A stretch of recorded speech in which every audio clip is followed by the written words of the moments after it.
Shalom saudara terkasih dalam Tuhan. Direktorat Jenderal Pencegahan dan Pengendalian Penyakit Kementerian Kesehatan menyatakan bahwa pandemi COVID-19 telah menyebabkan angka kasus gangguan jiwa dan depresi mengalami peningkatan hingga 6,5% di Indonesia.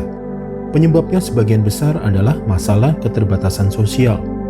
Karena terlalu lama diam di rumah, ditambah lagi faktor kehilangan sumber mata pencaharian. Mereka yang mengalami gangguan jiwa dan depresi mencakup rentang usia yang cukup beragam, antara 15 hingga 55 tahun atau usia produktif. Depresi adalah sebuah penyakit mental yang berdampak buruk pada suasana hati, perasaan, stamina, selera makan, pola tidur, dan tingkat konsentrasi penderitanya. Depresi bukan sekedar sebuah tanda ketidakbahagiaan seseorang atau cacat karakter. Depresi bukanlah keadaan yang wajar ditemui seperti stres atau panik yang sifatnya hanya sesaat. Depresi dirasakan oleh penderita dalam kurun waktu yang cukup lama, sedikitnya dalam 2 minggu terakhir berturut-turut dan sifatnya berkepanjangan. Depresi biasanya mempunyai beberapa ciri khusus, yang kesemuanya itu saling berhubungan dan mempengaruhi. Beberapa di antaranya adalah merasakan adanya kekosongan dan kekeringan dalam hati, bukan sekedar perasaan sedih biasa, namun telah menjadi sebuah wujud emosi yang dominan. Ciri berikutnya adalah tingkat energi terkuras dan cenderung menarik diri dari lingkungan pergaulan sosial. Selera humornya jauh berkurang, digantikan dengan rasa mengasihani diri sendiri. Depresi juga menyebabkan pikiran dan perasaan negatif lebih dominan tentang diri sendiri, orang lain, dan masa depan. Selain itu, depresi juga menyebabkan hilangnya gairah untuk meraih kehidupan yang lebih baik. Inilah beberapa ciri khusus daripada orang yang sedang menderita depresi. Saudara terkasih dalam Tuhan, istilah depresi memang tidak asing di telinga. Hampir 1 di antara setiap 5 orang mengalami depresi. Namun semenjak pandemi, angka tersebut makin meningkat. Depresi dapat juga menimpa orang percaya.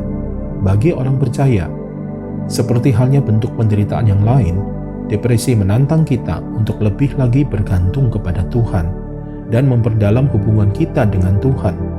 Namun tidak seperti bentuk-bentuk penderitaan lainnya. Banyak orang ketika mengalami depresi, mereka menemukan kenyataan bahwa depresi dapat menjadi penghalang bagi mereka untuk memiliki pengalaman akan kasih Tuhan dan kesadaran akan kehadiran Tuhan dalam hidup mereka. Depresi dapat menjadi salah satu ujian iman yang hebat. Depresi juga merupakan salah satu penderitaan yang paling sukar ditanggung, karena sifat dasar depresi mampu meruntuhkan harapan akan terjadinya pemulihan.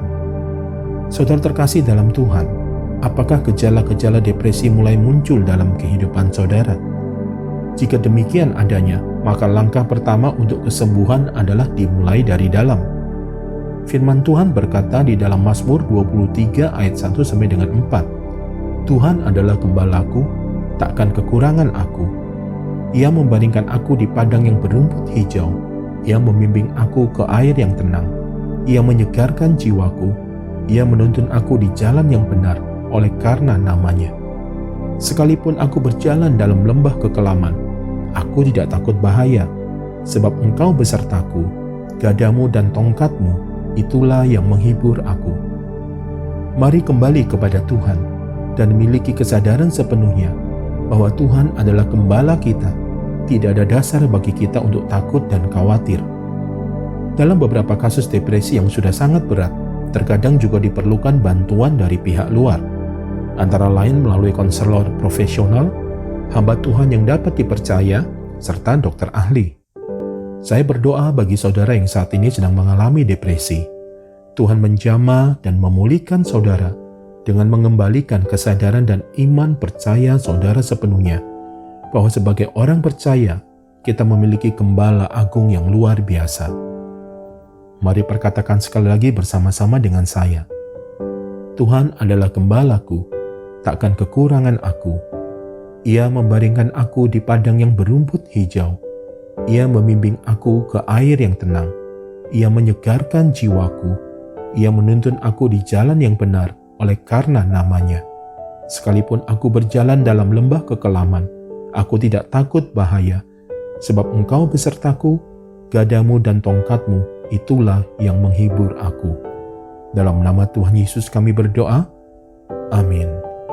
Tuhan memulihkan dan menyembuhkan saudara. Tuhan Yesus memberkati. Saudara terkasih dalam Tuhan, demikianlah pembelajaran kita melalui episode petunjuk kehidupan ini. Jika saudara diberkati, jangan lupa untuk membagikannya kepada para sahabat dan kerabat saudara. Sampai jumpa di episode berikutnya. Sehat selalu, serta senantiasa aman dalam perlindungan dan penyertaan Tuhan yang luar biasa di dalam segenap aspek kehidupan saudara. Terus bertumbuh dalam Tuhan. Tuhan Yesus memberkati.